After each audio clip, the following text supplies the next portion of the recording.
now just about a million more votes now, but for a while it was a million less votes. Then he lost in 2020. So it's not that he has a referendum, it's literally 10 million people did not vote, period. Not between 9 and 10 million people. Could you reiterate the question that was at? Yep, sorry. Yeah. What are some changes you hope to see in your community moving forward? I hope that we restore whatever 10 million people didn't vote. Between 9 and 10 million people is a lot. Yeah, that's a lot. We gotta figure that out. Yes. Who else? Yep. Hey, everybody. Hey. So, things that I would like to see, well, since we have such a big draw with the Republicans, is what are the Republicans that are here in Harrisburg willing to do to support and really make a difference in a better way? Because a lot of times they may not always support the values of Trump, but they're still Republicans. That's what they, that's their party. So I'm just curious to know, based off of what we're dealing with, what is going to be their contribution? What are they going to be doing actively in our communities to be able to create some type of change and try to change the narrative from it being negative to positive, and how they can kind of give some influence to those who feel, disappointed and hopeless, that they can give some encouragement just based on facts and what they can do in the positions that they're in for their community. Yeah. I think that's a good question. I'm not hopeful. We have the national Republican rhetoric saying things like Letitia James that they're going to put her fat ass in jail for pursuing legitimate criminal charges, at least civil liability charges against Trump. So I'm not hopeful. I'm trying to be hopeful. I feel what you're saying though, Yanni, and that is in a local sense, not a national sense. Right. Those of you who identify as Republicans, this is your time to say, do you stand up as Republican Americans, or do you stand up as Republican fascists? Yeah. And if you're not a fascist, prove it to us. Yeah. Let's prove see it. To it. us. Prove it to where's us. Where's the kindness? Yeah. Where's the Yes. What are you doing to what change can you make to change the narrative to not look at it? Yeah.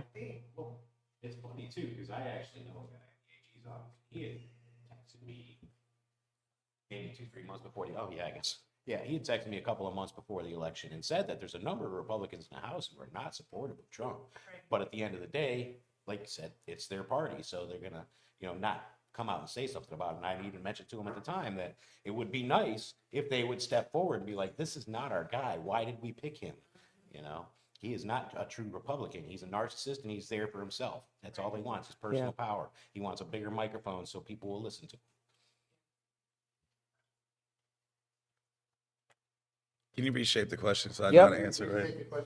What are some positive changes, given the election results, what are some positive changes you hope to see in your community moving forward? Oh, I hope people just look to see what they can do better individually. I think it just starts with that. It's not just about the last 100 days or you thinking about an election. It's about just what you can do the whole time, every day, to make your impact. As far as the politicians, I think constituent services is definitely big, and that needs to be a more it just needs to be pitched harder. You got to be there for people, even when it comes to, I don't know, I'm just spitting out ideas. Some of these terrible accidents that happen, funerals, people opening businesses, commemorating streets to people that were influential in their neighborhoods. When people show up and they're there for you at key times, that's what people remember. And in local elections, because they're like, I know that guy. Or if you name a library after somebody, or name a room after somebody, or have a meeting about something that like these issues, I think it just starts with the ground game, and it starts just on a day-by-day thing. But I've had some issues in the past that you reach out to people and they're helpful, and that's important. So I think just making these people do their jobs and holding them accountable. And I think we have a lot of good people in Dauphin County that are helpful. Mm-hmm. Also, there's a lot of programs and avenues that people could tap into that are local, county, statewide things that before it comes down federally, that it can't happen, you can take advantage of now, Absolutely. ASAP, and start doing that. So I don't think, I mean, we're on the clock. I don't think it's over, but I think it's definitely, there's still some time. Yeah. I'm optimistic about that. Okay. I'll Anyone say else? this, when time runs out, January comes around, we still got to be a community. Absolutely right. We got to be a community in that situation. And it's not going to, I don't know what miracle is supposed to fucking happen Facts. between now and January. No, there are no miracles. I There's want no miracle. to be There's no clear. Superman coming. You know what I'm saying? Yeah. One of the things, and to jump off what was said, it's going to be so much more important now to engage with the systems that we have in front of us. That means if the Department of Education is being defunded, that means the school board is going to mean so much more. It already meant a lot, and we should have already been paying attention. Now it's going to be, that's it. That's going to be your number one resource for getting educational services, for making adjustments in the system. And to put a positive spin, maybe there won't be as many bureaucratic barriers to getting what we might need for our local communities. So local politics is going to get a jump up, because if they defund federal things, as Donald Trump stated, we have to utilize the things, right? There are going to be things that go to the states. What if the local community supported the schools better than the federal community did? Absolutely. Federal government. And that's what we have an opportunity to make that case. And that could be a silver lining, especially in a system such Absolutely. as what we have. One of the ways forward that we have to think about is, if a system fails, how we as a community step in, because systems will fail. We saw this within the first month of the Trump presidency when the Muslim ban they're saying there's no such thing as a Muslim ban, but they literally banned six majority Muslim countries. So no matter what they say, there was a Muslim ban. And we have to think about how we keep people safe, even with how they're talking about Palestine, even when they're talking about our minority communities, deporting people. There are still significant numbers in those communities, even though in some communities a half to majorities voted for that. There are still people who didn't vote for that. And even if they did vote for it, I am still of the opinion that they don't deserve, right? Yes, elections have consequences, but they don't deserve what is about to happen to them. One peak example is people who literally in Pennsylvania voted for Trump, didn't understand where their companies in the next few days after the election were like, we have to plan for the tariffs now. Yeah, we got to plan for the tariffs now. And companies are going to do what's best for the company, no matter what the hell's going on with an election. And they started buying things in bulk and cutting people's bonuses, holiday bonuses, because they're trying to plan for huge tariffs that Trump has promised and his advisors have promised to put in place. They're trying to plan for mass deportation, which means that it's not just mass deportation. It's also the fact that people will stop. Immigrants who are in the country legally or illegally will not go to the jobs that they are doing now, which is producing our food and producing the crops and the other things that Americans not just don't want to do, they will not do. They will not do. We tried this already in 2011 when Alabama and Georgia and other places were instituting these very difficult immigration policies for their state. Before Trump, this was a precursor to Trump. They were doing it under Obama because they thought Obama was not doing the things. They saw food rotting from 2011. So we're not even into the Trump presidency yet, and we saw states taking that control and literally didn't give a shit that immigrants were the literal ones holding up their state economies, particularly where food was concerned. Right? They were like, well, immigrants can't do this and ID checks, and we're literally doing paper checks, right? Like we did with slaves. We're literally checking for people's papers. And literally the food in their states were spoiling in the fields because they had nobody to pick the crops. Americans were not even raising the wages. Americans were not doing that work.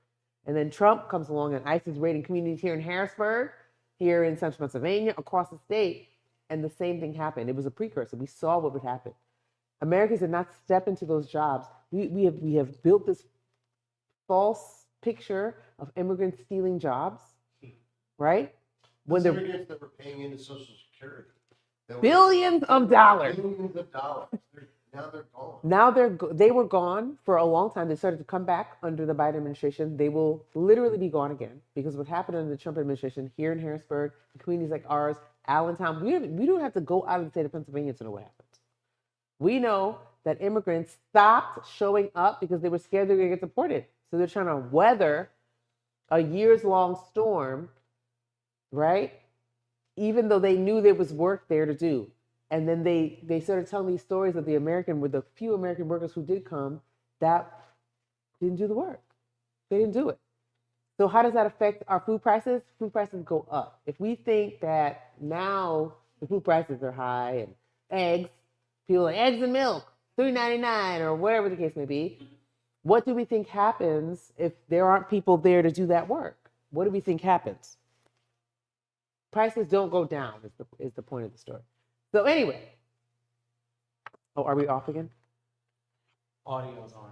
Audio's on, great. All that to say, we have to start thinking as a community when, and I want to be very conscious of saying when these things happen because they already have happened to a certain extent under the first Trump administration.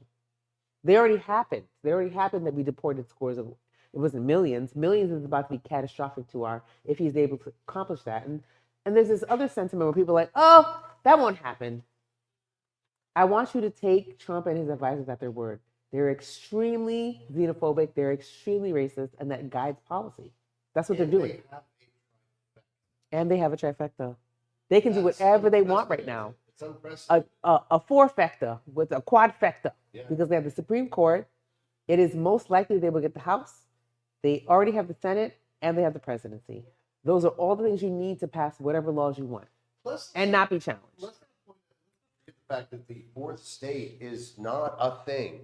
The media is owned by the six conglomerates Yes, that control the news that we're getting is not coming from That's right. sources that are coming from unbiased sources, at least not I hate Yeah. to use this term because it came from the right, but the mainstream media, but they're not acting in our interest. No.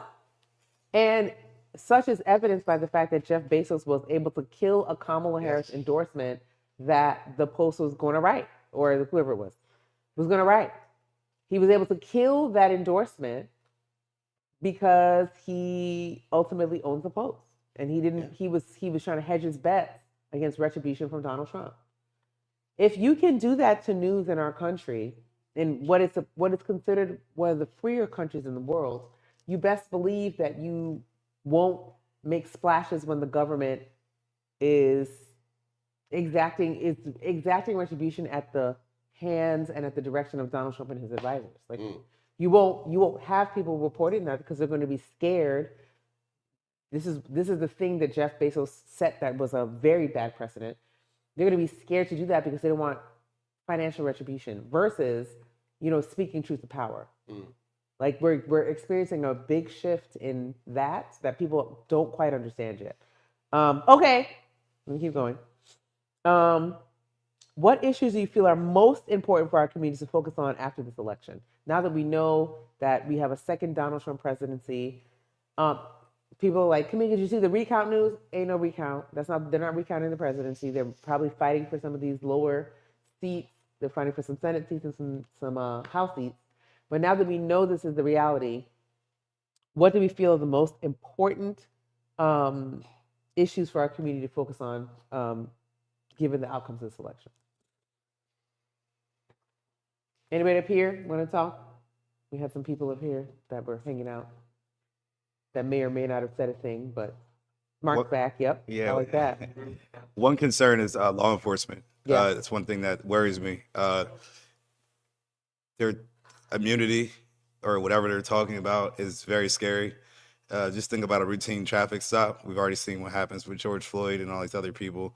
But if they have immunity, if they kill you, then You There's can't nothing. talk, and it's over. Yeah. It's their job. They just did their job. Business as usual, and you don't know. And then a lot of the loyalism, the stuff that I'm seeing with the appointees, it seems like, even if you're a federal employee, if you're not part of the party, you may not have a job. So the way some of these people feel, not all of them, right? But let's just say 25% of them are white supremacists. I mean, they're going to try to probably kill people. I mean, that's just not far fetched. And this could be routine traffic stops. This could be domestic disputes. This could be just things that stop and frisk. We're just walking down the street. So I think it's definitely going to be interesting to see how we're supposed to be moving around. Yeah. More importantly, the first couple of weeks, because he said he's going to send a message just to kind of ruffle things up and let people know. But what message are you trying to send? Are you going to send people to these cities that Philadelphia and these places that he already said that Yeah. aren't good, and that's scary. Because I know at least this business is down the street. You guys live down the street. I live Yeah. down the street. Yeah. It's just I could walk home from here and go around the corner. Somebody could say, "Well, what are you doing?" Yeah. And then you respond, and then it just turns into something that can be very scary. So I think just a local community, just looking out for each other. It's a thing now where I'm thinking, like, if I'm gonna walk home, maybe I need to have somebody with me or Yeah. let someone know. And air tag something and like share locations. It sounds goofy, but does not. it's what you need to do, because during these past administrations, a lot of bad things have happened, and if you're not there to explain it, there's no interest. And then when you go through the system, who you're going to appeal to? A loaded court that doesn't believe what you're talking about. They don't care. Just to be like, the guy's dead or she's dead or whatever's going on. So, and I'm saying that because I've seen and experienced things that are not good, and you can have the arguments, but it takes money, it takes time, it's a lot of pain.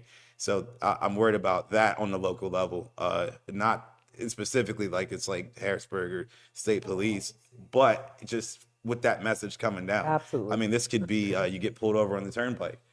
This could, and it doesn't matter. It could be a group of a mixed people. It could be a white person and a Spanish guy, or whoever. Any mix of whatever people think it is might read your name and say, okay. So it's something I'm deeply concerned about. Absolutely.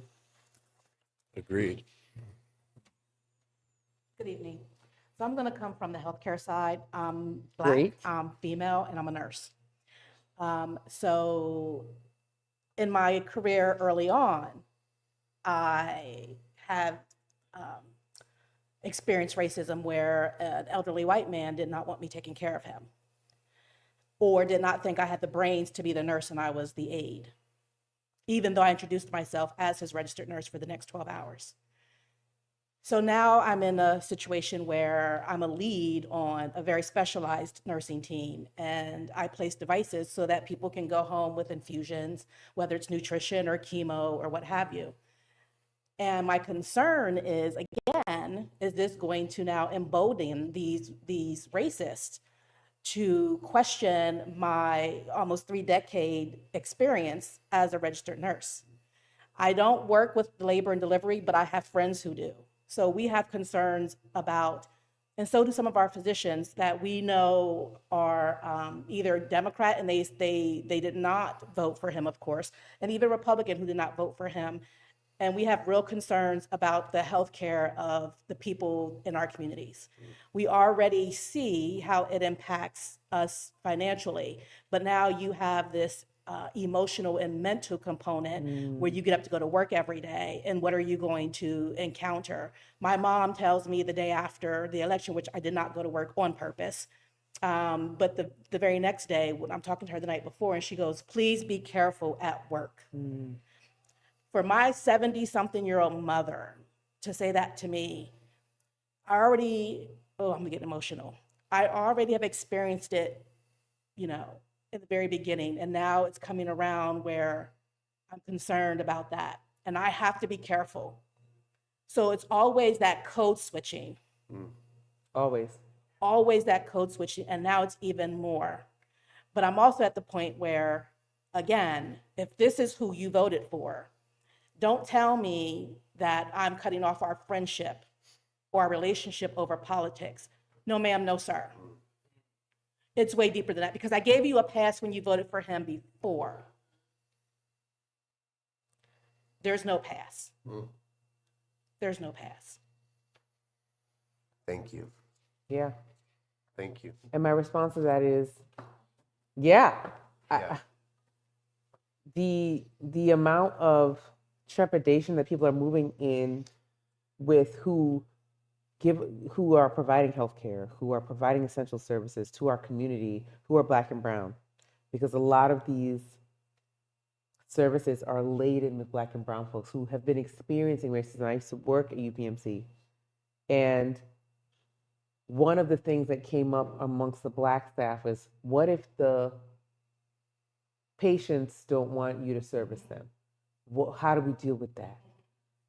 What if the white doctors don't want a Black staff member helping them? What do you do with that? And times like these seem to embolden people to be more racist, overtly racist.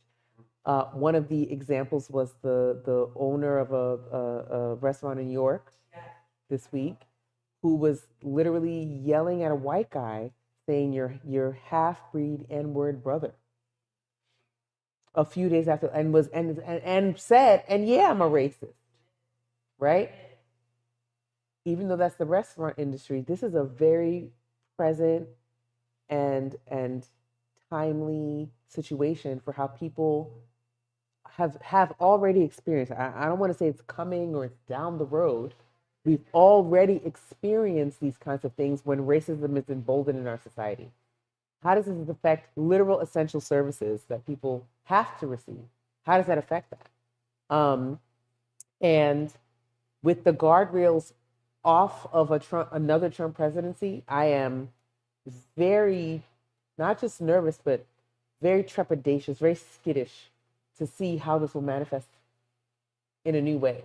After they survived an insurrection attempt, after they survived, people are lining up right now to get pardoned for their insurrectionist behavior in 2020. How does that affect how we do life in the United States? From essential services to eating at restaurants, to buying clothing, to living, to getting real estate. It's overwhelming. I hope it radicalizes people to be kind. I People hope who so. are, you know what I mean? That those of us who would I hope mind so. our own business or not be involved, that it radicalizes those of us To speak out. to speak out, to help each other, to look, to be support for Yeah. each other. Okay, so we'll move into some maybe support questions because it's getting a little heavy. Wait, And we got one. oh, we got one more. Go ahead. Hi, Elliot. Well, if anybody else did, can't say. Yeah, but I would say for concern wise, I would think of the environment. In general, I am pretty optimistic because we usually have time to rebound to any issue. We have a sense of resiliency, but when it Yeah. comes to the environment, this is one of these issues that's more or less we're on the clock with. Yep. And when I think about the cuts, especially with the Build Back Better and all these and the environmental regulations, I think they are there for a reason. They're pretty important. And I really draw a lot of concern, especially at the local level, because it's becoming more and more important that we need to be able to analyze climate change at a local level. Yes. That's pretty much the new frontier. And that's, to even state my position, that's the field I work in, is a climate scientist.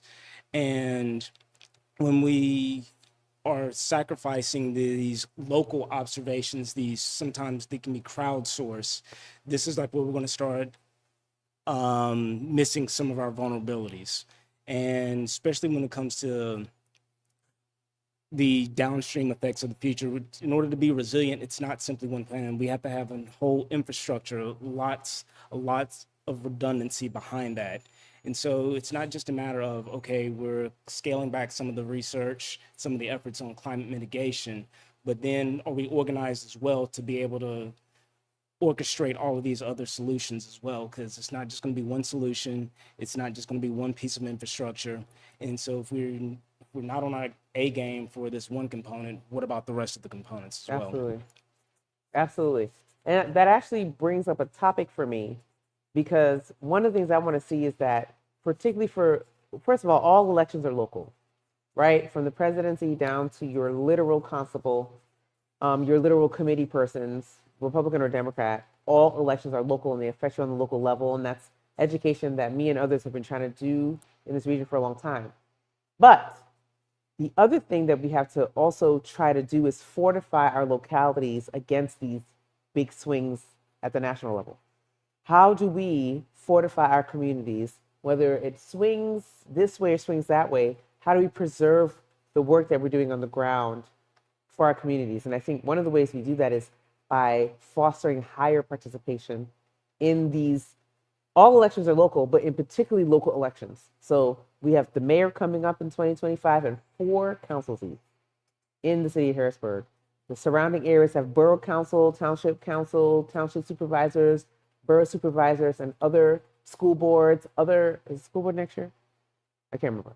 But we have so many seats that are coming up that we have to make sure that we are running for office. Like, people get scared when I say that, but you have to run for office. You have to, as a regular, degular community person, run for office and be in those places. If you don't run for office, here's what happens. The seat either goes unchallenged or you get a person who is literally the antithesis of everything that you are as a person and as a community member, as a resident. And there is no challenge to those hegemonic ideas when people do not run for office against another party on both sides, right? This is the only both sides argument I'm ever making.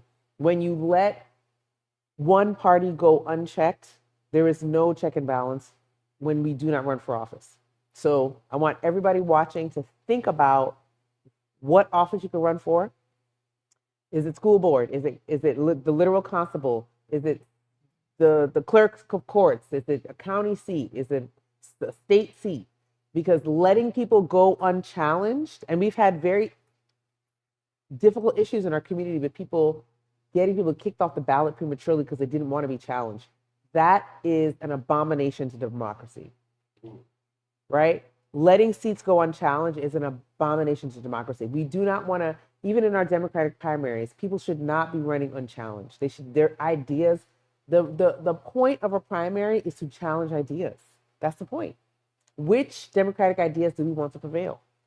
Which ideas do we want to test the merit of in our society before they run against another opponent that we know, we may or may not know, does not hold our ideals, and we're gunning for this person, versus people feeling this feeling of apathy and disconnectedness because there was no challenge. The person didn't challenge. That was part of the issue with what they were talking about with Kamala Harris, even though she did run with Joe Biden in the primary. It is understood that the person who was second in command, but that was the idea. And I think that idea is manifest from the fact that on the local level, so many of our seats run unopposed. People just feel like they're going on to get along because there is no challenging of ideas. So of course we manifest that up to a Kamala Harris. Well, she didn't earn it. No, she did earn it. But the people you are really upset about are the people on your local level who truly were kicking people off ballots to run unopposed. We have to run for office, and we have to prep each other to run for office. Even the lowest office that you think doesn't matter, that matters so much. It matters to the functioning, to the dollars, to the representation, and up and down that spectrum. It matters. I'll also say this about that, because when all we hear about is national elections. Yeah. So much money's poured into it. Yes. But the way that you can really have an effect on your personal reality is to engage in the local ones. And that requires you to be engaged, not to you to wait for the advertisements to hit you. No. Take a step, get involved. Get involved. Run for office. Encourage your people that you know. If you don't want to run for office, if you don't want to run, fine. But encourage people you know to run for office too, because that's important. Let me make sure I'm talking a lot. All right. Yeah. Okay, let's skip down here.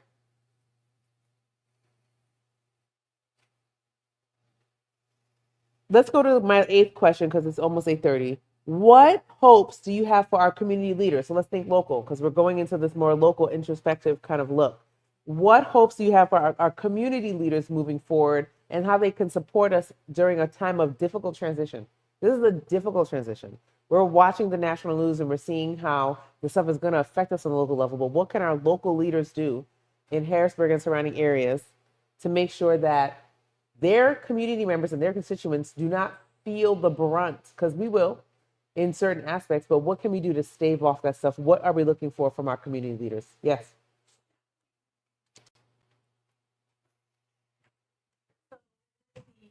AG, Washington State AG, who I listened to the majority of his speech. He's now going to be governor. Yeah. I was thoroughly impressed, and it made me very emotional. And I think that's what I'm looking for in my local elected officials. Bring us your plans. What have you done? So that we know we're going to be supported, protected, heard, and understood. That's what I need. That's what I'm looking for. Absolutely. Absolutely right. Anyone else?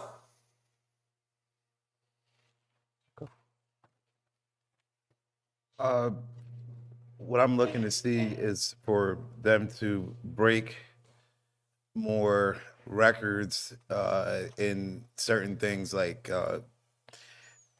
because it's so far in one extreme, we have to take it that far in another extreme. So if it means appointing somebody who's in like the first person to do this, or we have to reach those milestones, and also we need to look at certain laws that they're going to stop on a federal level and push that they get protected or get pushed that much further, so it can't be unraveled on the state level or local level.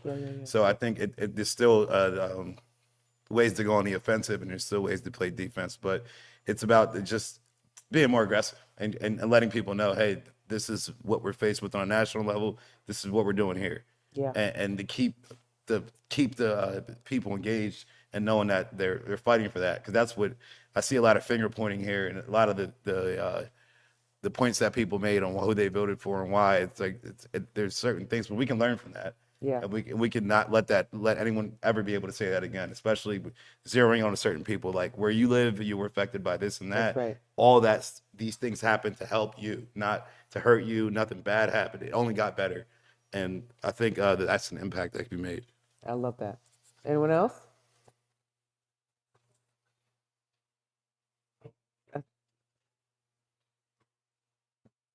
Lovely.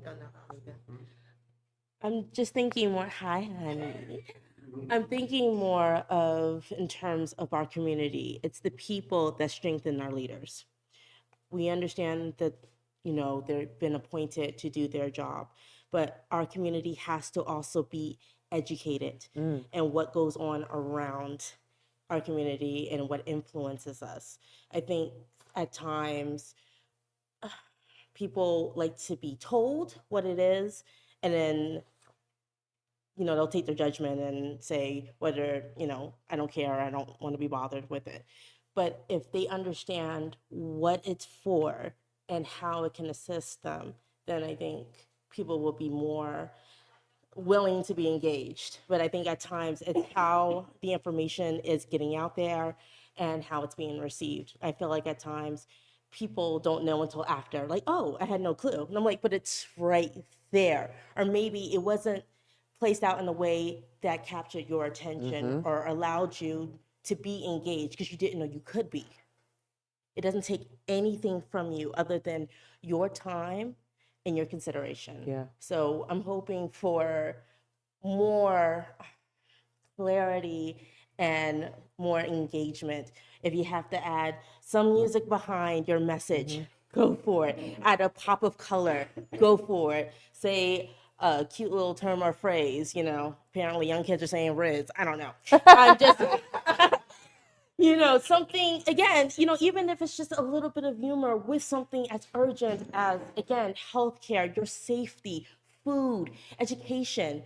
I just think, I know I'm just kind of throwing it out there, but I just kind of see it all around, whether it's on a billboard or on the radio or, even on your talk show. Yeah. And things, again, not just the topics that are being brought up, but how are we getting that information out, and how are we, again, allowing the community to be willing and understand that, hey, I'm doing this not just for the safety of the community, but the safety of myself, the safety of my family, my friends.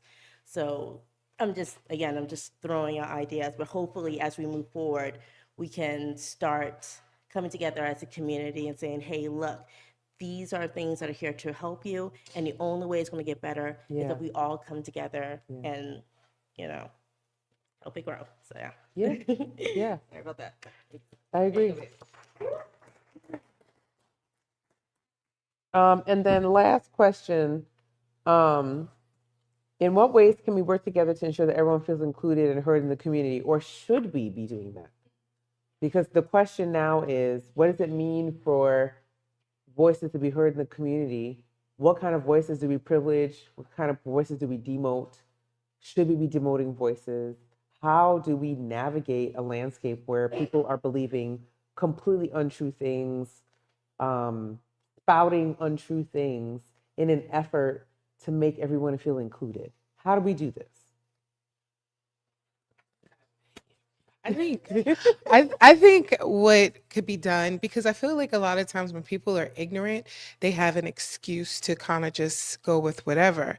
But when you're more educated on an issue, you can have a better choice to make. So I think if one, people are more enlightened based off of what the executive branches are, what they do, really have a breakdown, because a lot of times people don't even understand what the heck the politics are even about to even make an informed decision to really make a change in their community. So I think first it would be to be able to really put a better basic communication and forum, or just a way to be able to let the people know this is what's going on, so they can have a basis to even know what to look from. Because how can you determine what is real and fake if you never knew the facts in the first place?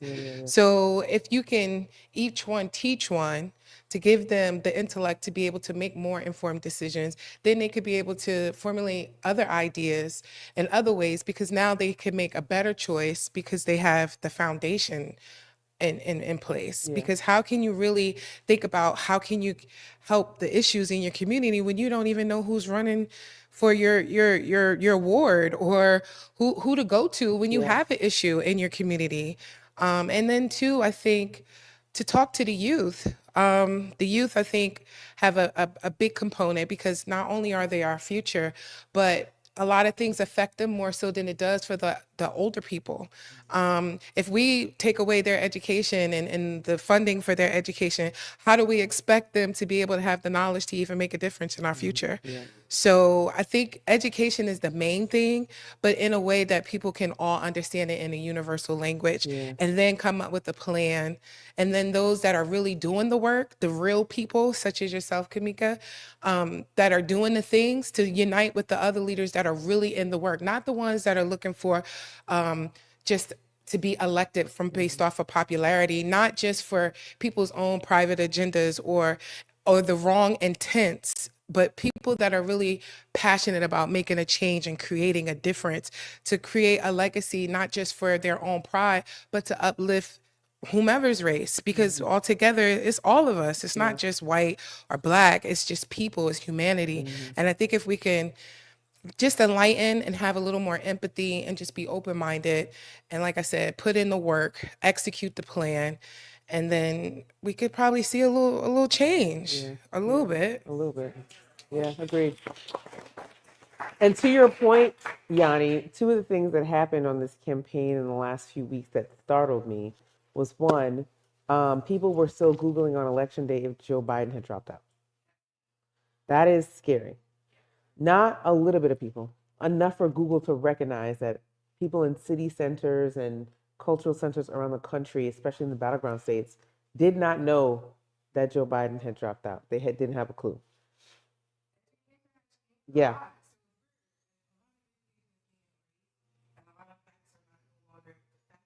If we have individuals like Trump that are able to come into office in such a profound way, to be in one of the most important seats in the world, it's almost like, how can we really take something serious? Like, is this And then really the people don't take American it dream, serious. or is Yeah. this just white privilege? Yeah. Is this just a man's world in reality, and we're just sitting here watching a show? Yeah. And we really, it makes people feel like they don't have any hope. What is the point of me voting if we don't have no change, and we have to really sit here and enjoy this shit show?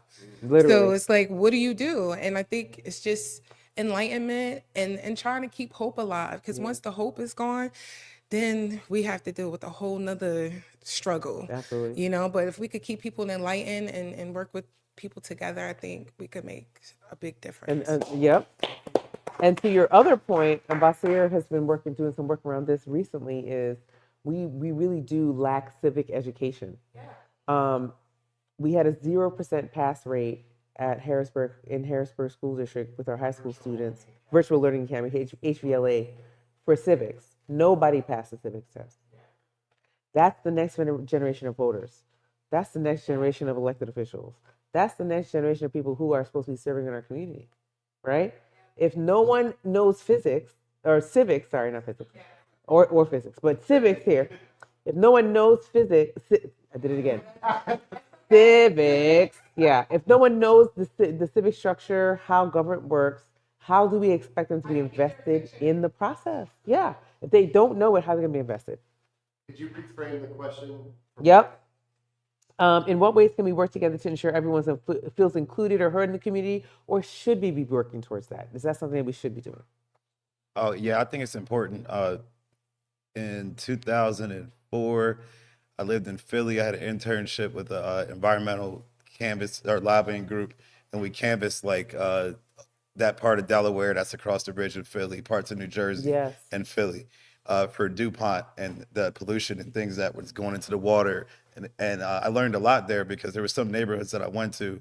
I can't remember the name of some of these places, but cancer was one of the main issues. Every door you knocked on, how do you feel about the environment? Tell me this, tell me that. My mom died of cancer. My son has cancer. My neighbor has cancer. The whole street has cancer because it's been there.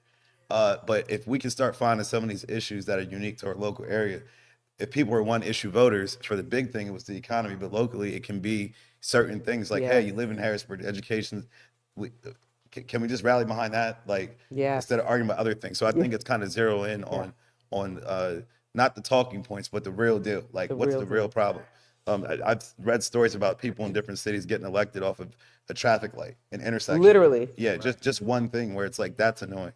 The other thing is just still engaging with your neighborhood and people on your street. I was at a class reunion last year. I went to Susquehanna Township, large Jewish population, or used to be. And one girl moved to Harlem. She was talking about how she was raised to be not as inclusive. Went to Harlem. She's like, look, 90% of my neighbors are black. I trust them with my kids, my grandmom, and everything. And I've unlearned all the hateful things because of my experience. They take care of me. They looked after my house. They have the key to my house. They'll watch I don't have to worry about things that you would think like, oh my God, these people are crazy. I'm living in hell. So it's also about having that with the neighbors that are willing. You know, some people, they want to live next door to you, don't want to talk, that's fine. But for those that are, if you can get them behind some of these issues, I think for the next time around, they'll have a different option because Trump will be gone in 4 years. So who's coming after him? Absolutely. Right? There's going to be a lot of other people that are coming, but I think he's more self-serving, and I think a lot of people are still going to go back to party issues, but that can all shift because it's all about what matters to you. It seems like everybody's pretty selfish. So if it's something that affects them directly, I think if we can on that, I'm optimistic about it. I think if the people in here will do the work. So let's see what happens. Just the falsehood, and as Trump would say, fake news. Right. Yeah, we do want to cultivate this spirit of what we are fighting for, and not just give people something to fight for, but actually build consensus around what we are fighting for. I think people will swallow something hook, line, and sinker that is not necessarily the truth because it sounds good. So how do we break through that as people who care about our communities and truly do care about the economy? People care about these things. People don't maybe feel like everyone cares about. We all care about the economy. We all care about prices. We all care about having a roof over our heads. We care about our schools. We do. Or at least we complain about it. At least we complain about it. I think If they don't care. So we're at least talking about it, right? But how do we make this actionable for people so that they don't think that electing a savior is how we do the thing, right? You see that in and then how do we also get past the misogynoir, um, the racism, the sexism in our politics, where we literally have women leading, particularly Black women, leading all up and down the country in various roles. But when it's time to elect a woman for president, a Black woman for president, white or Black, actually, we're like, women can't lead because they can't talk to world leaders. How do we think? How do we structure these things? It has to me, has to start at the community level. It has to start here in Harrisburg in our communities, and because there are people here who are saying those things that women can't lead. Did you hear about the challenge that they have with Black women? We're like, we're not doing it. It's this new challenge that they got going on where a lot of the Black women are saying, we're not doing it. It's me. We've been doing it for so long. It's So me. now we gonna let y'all handle it because Y'all got it. Yeah, y'all said y'all got this and you can handle it. Let's see what it is. That's not my problem. Yeah, y'all got it. And I think a lot of Black women are saying that because literally 92% of Black women voted for not fascism, racism, and sexism. That's what happened. So we have to start thinking about, okay, we have to make a real assessment of why we don't trust minority women with these stories, the ones who've literally held up society this whole time. We have to think about that as a society. Black women have never voted against humanity. Think about this. Helping humanity forever. Black women have never voted against the interests, and in bulk, Black women and minority women overall have never voted against their neighbors, like in elections upon elections. So how do we deal with that reality? And these are all questions that we're asking as we're trying to move forward as a country, as a state, as a city, as neighborhoods within the city, as surrounding neighborhoods of Harrisburg. These are all things we're thinking about. So, sure, I keep on time here. Oh, 8:37, we gotta go. But I want to say this to you as we wrap up. Babe, play the last lap real fast. Time for last lap, okay? Let's see if he plays it, if he finds it. Last lap, that means we're getting out of here. There we go. There it is. But I want to reiterate, it is International World Kindness Day, and the first order of business is after, in the wake of this election, that you are kind to yourself. Yes. I want to reiterate that. You want to big up yourself. You want to talk about the work that you've been doing, and you want to amplify that during this time that is going to be, quite frankly, pretty scary for a lot of us. And we want to hold on to our work and let our work be the consensus building kind of work that we're using to push our communities forward. And also, I want to say to Black women, take a break. It is, and I'm saying that in the sense that Black women are tasked in this community with like dispelling weird narratives about ourselves and also pushing the community forward. And it is exhausting.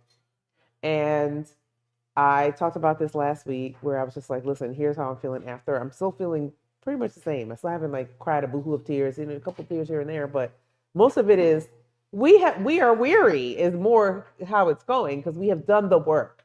So it's like the time for tears for us was like maybe 15 years ago, 20 years ago. Now we're just kind of like, all right, they don't want to believe us again about how this is about to go. So listen to Black women in your communities. I'm not saying all people get really hung up on all this or all that, but I am saying there are real huge beacons of light in your community who are Black and brown. We're just not listening to them. We default to whiteness, we default to maleness, we default to richness, and we don't listen to people in our communities who've been trying to push the community forward for years and years. So listen to those people in your community, start to elevate them. Don't do the thing where you're like, well, I'm the good white, why are y'all mad at me?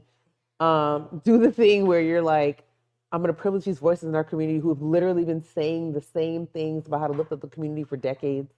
We're going to listen to them, and we're going to take a lead from them, and we're not going to try to overtake the conversation. And then last but not least, I've already said it, run for office, run for the smallest seats to the biggest seats. challenge these perceptions in the community. Listen, even in Democratic strongholds like Harrisburg, we have issues with candidates. So we need to challenge those candidates. Put up a fight. That's how you. It's how you save democracy. It's how we do the democratic thing. People say, "Oh, well, we're already a democratic city. They don't have work to do." Yes, you do. You should be challenging the democratic strongholds in your own city. Yeah. So thank you for tuning in tonight.